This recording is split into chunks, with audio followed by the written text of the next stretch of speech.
오늘 주신 하나님의 말씀은 마태복음 9장 9절부터 13절까지 말씀.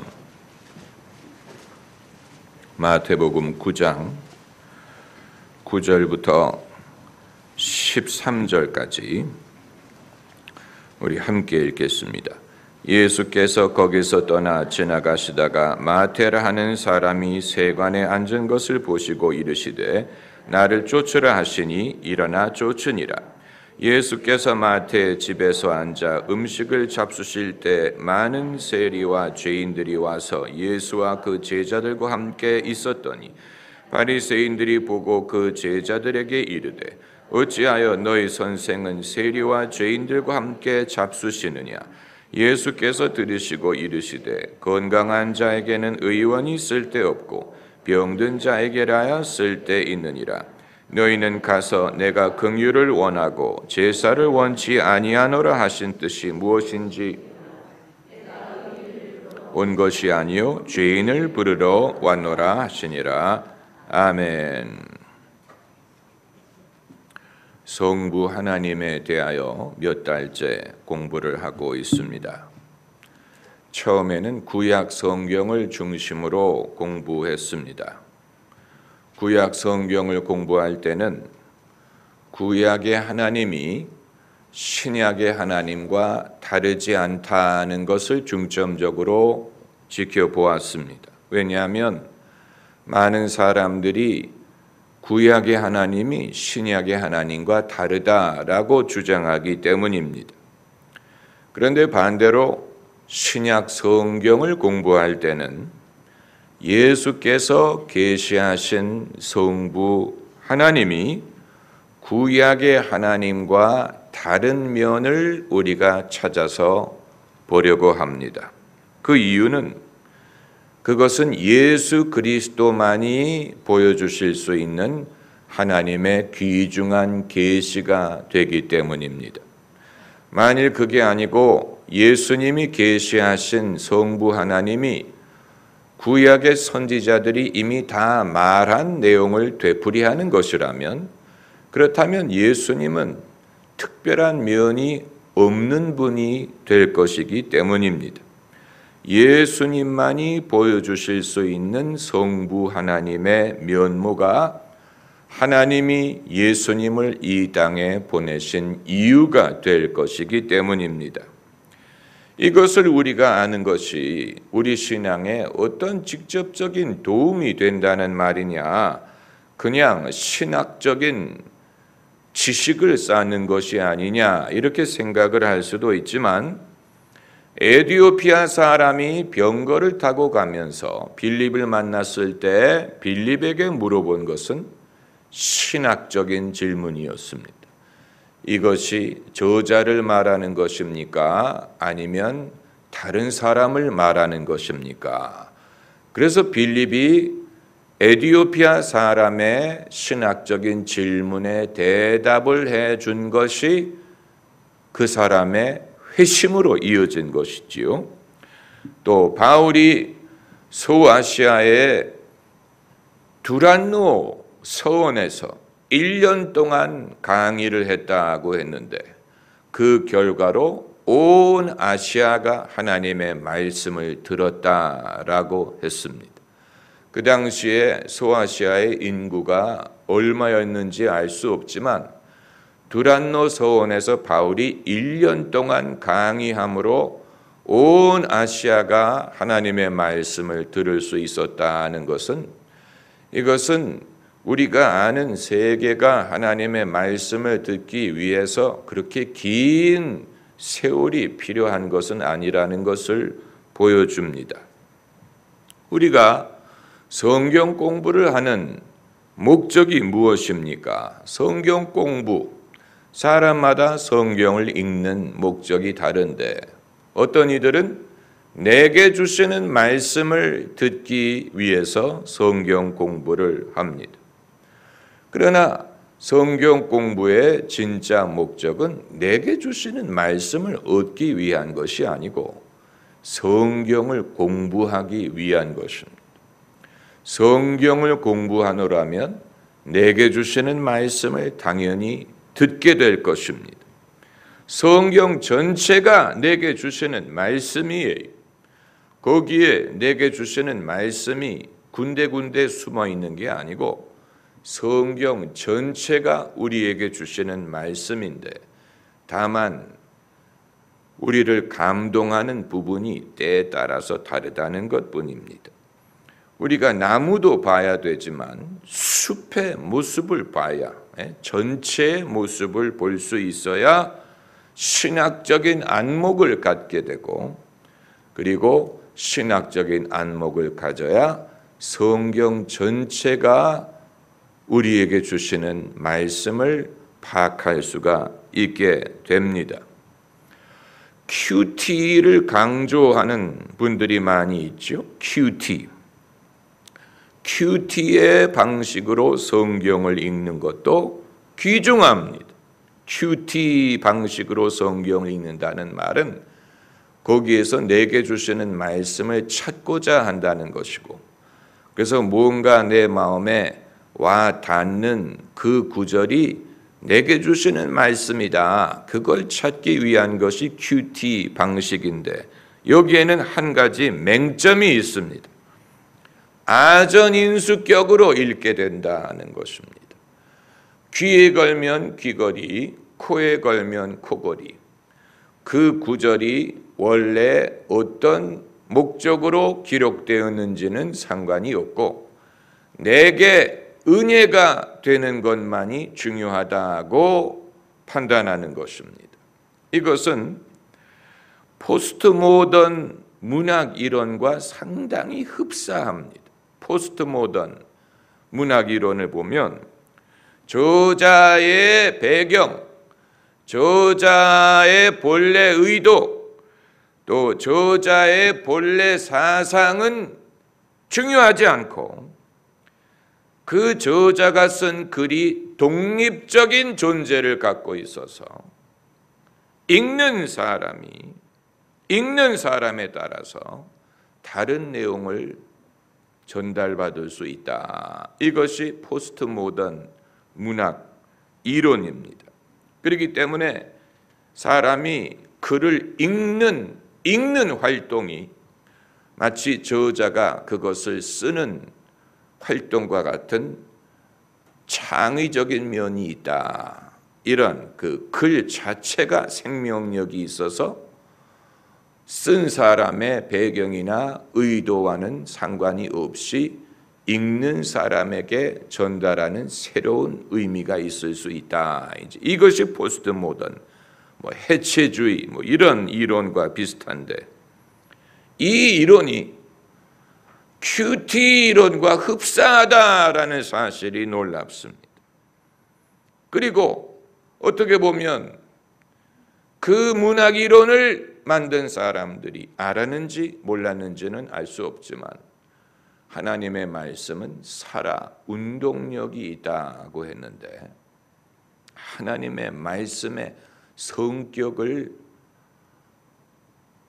말한 것이 아니었을까 이렇게도 생각을 해볼 수가 있는 것입니다. 성경 말씀은 그 말씀 자체에 생명력이 있어서 우리가 성경을 읽을 때 이게 누가 쓴 글이요? 그가 썼을 때 어떤 여건이었고 어떤 말을 하려고 했고 그 당시 어떤 일들이 있었고 그 저자가 어떤 사상을 가졌고를 모르지만 그러나 성경을 하나님의 말씀으로 읽어서 우리에게 주시는 은혜가 있지 않습니까?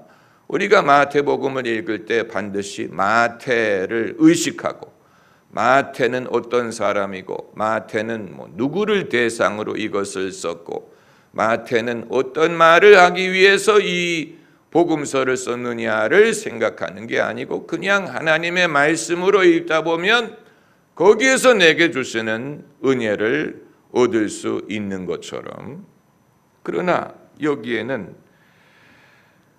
기준이 없어진다는 문제가 있습니다. 기준, 다시 말하면 내게 주관적으로 주시는 은혜만이 전부라면 내가 그것을 제대로 이해했는지 잘못 이해했는지, 그게 원래 하나님이 하려고 하신 말씀이었는지 아니면 내가 상상한 것인지 판단할 기준이 없어진다는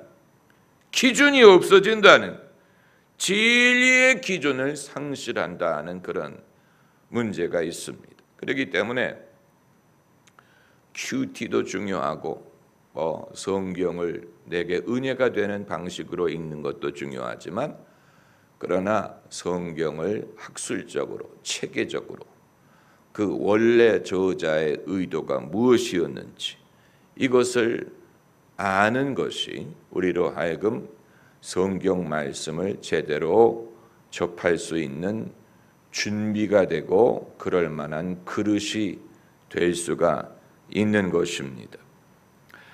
예수께서 계시하신 성부 하나님, 우리가 벌써 여러 구절을 읽었는데 예수께서 성부 하나님을 계시하신 성경 구절은 대부분이 우리 귀에 익숙한 구절들입니다. 오늘 본문도 얼마나 우리 귀에 익숙합니까?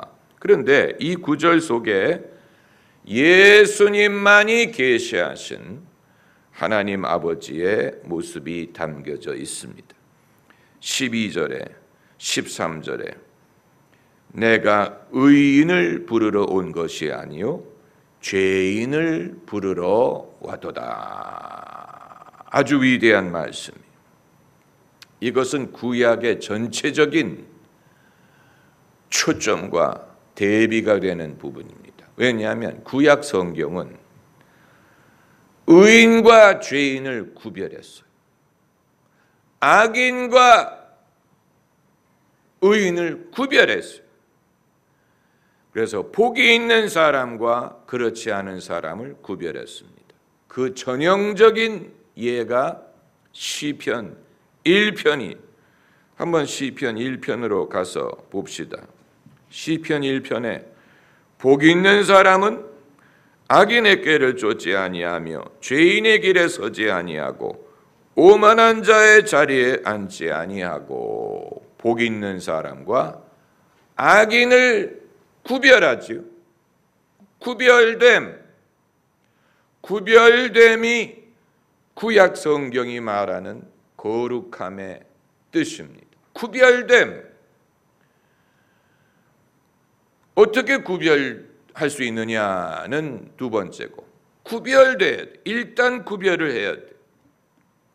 그래서 4절에 악인은 그렇지 않다.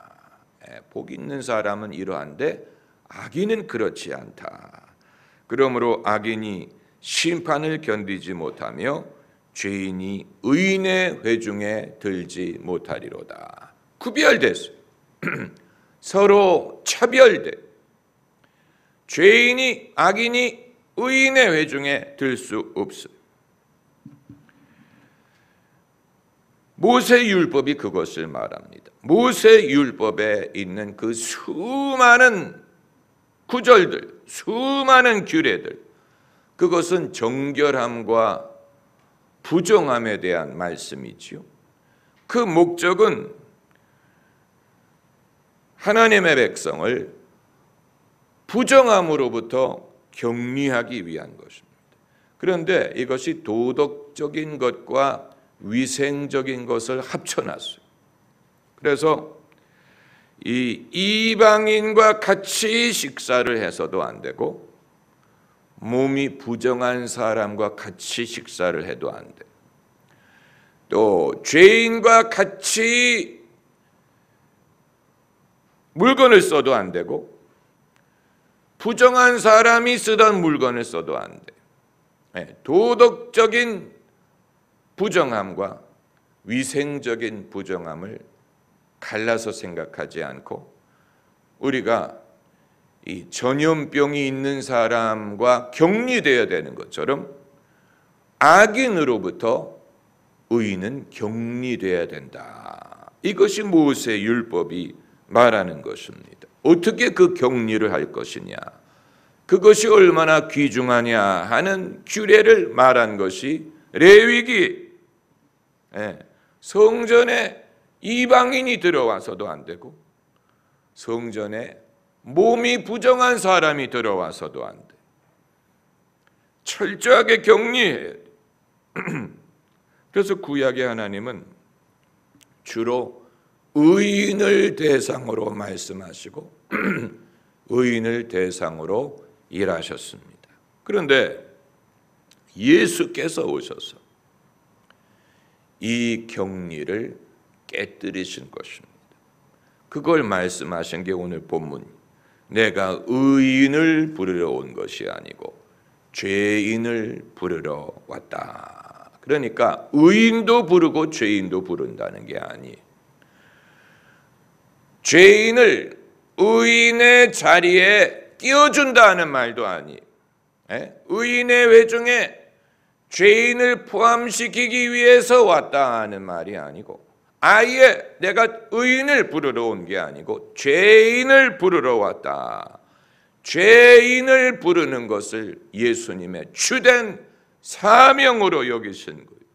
하나님의 관심사는 의인에게 있는 게 아니고 죄인에게 있고 죄인을 부르고자 하는 것이 하나님의 관심사다.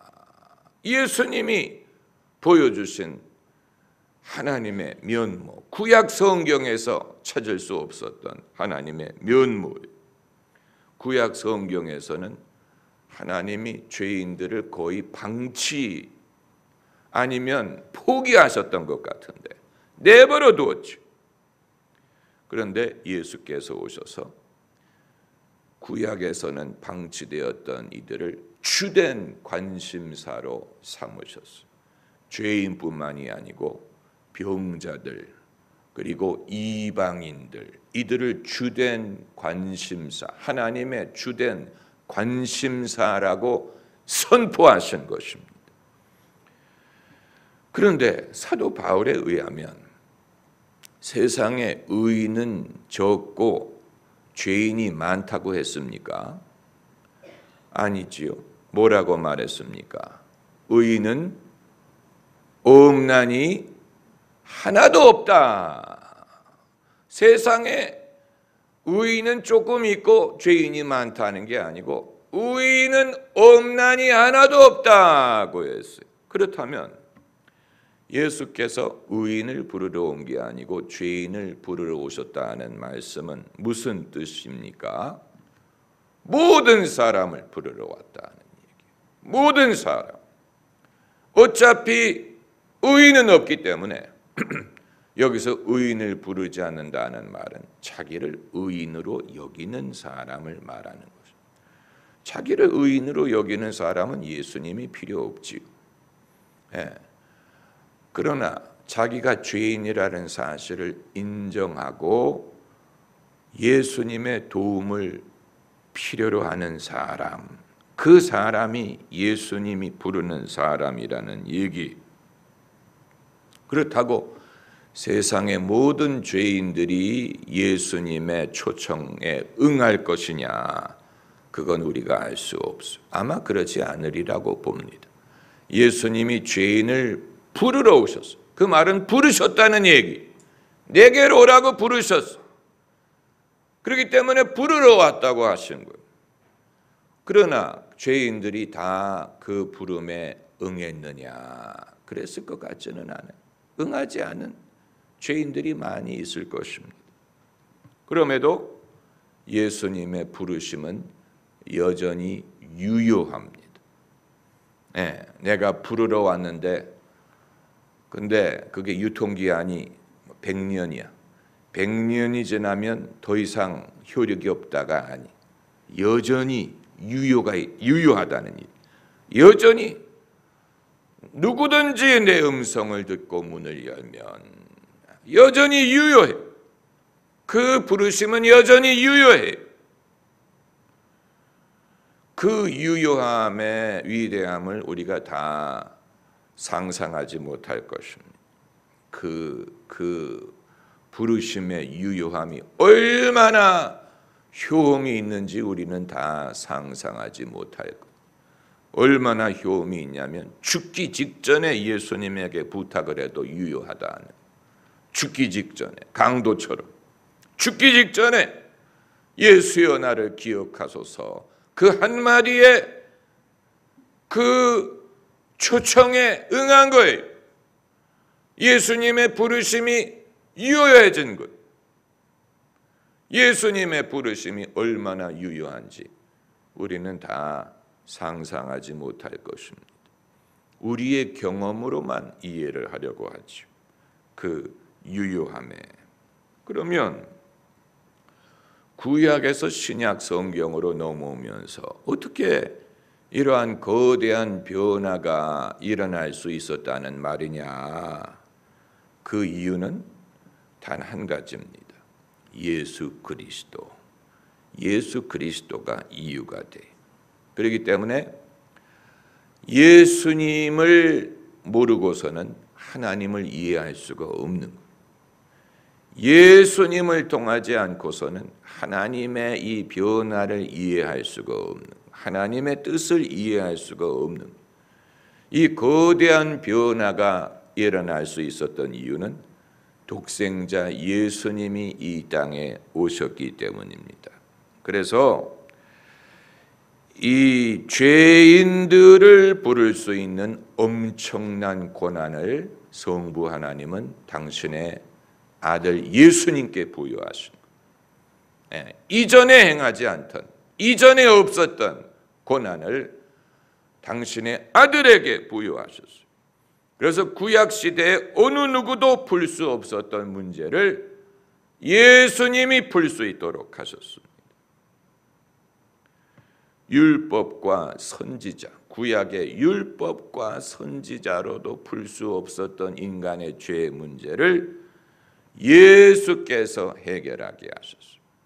그래서 율법과 선지자, 율법은 모세로 말미암았지만 은혜와 진리는 예수 그리스도로 말미암느니라고 한 것입니다. 은혜와 진리가 예수님을 통해서 비로소 온 것입니다. 예수님의 때까지 하나님이 기다리신 것, 그 때를 내어다보신 것, 선지자들로 그 때를 예언하게 하고 기다리게 하셨죠.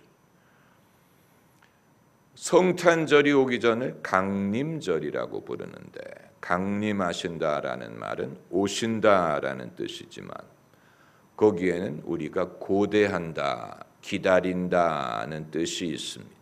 anticipation, 기다림, 고대함. 그것이 있은 후에 예수님이 탄생하신 것처럼 인류의 문제도 예수께서 탄생하시기 전까지는 아직 준비 단계였어요. 그렇기 때문에 하나님은 이 구원의 섭리를 아직 유대인들에게만 알려주신 것이고 이방인들에게 열지 않은 것. 그럼 언제 이방인들에게 이 문을 열려고 하셨느냐? 예수님이 오신 후에 이제야 이것을 모든 사람에게 알릴 수 있게 된 것. 그러니까 베타 버전이라고 볼 수 있는 것. 그 이전에는 알파 버전이었는데 이제 예수님이 오신 다음에 이것을 베타 버전으로 모든 사람들이 사용할 수 있는, 모든 사람에게 오픈할 수 있는 것으로 열어주신 것입니다. 이것이 기독교 신앙이지요. 그렇기 때문에 성부 하나님을 이해하려면 예수님이 필요한 것입니다. 예수님을 빼고 성부 하나님을 이해할 수 없어요. 성부 하나님께서는 예수 그리스도를 통하여 당신의 계시를 완성하셨어요. 완성하셨어요. 더 이상의 계시가 필요 없어요. 예수께서 그것을 완성하셨어요. 2000년 전의 일이지만 그때 이미 완성하셨어요. 그리고 그 의미를 인류는 두고두고 지금까지 발견하고 있는 것입니다.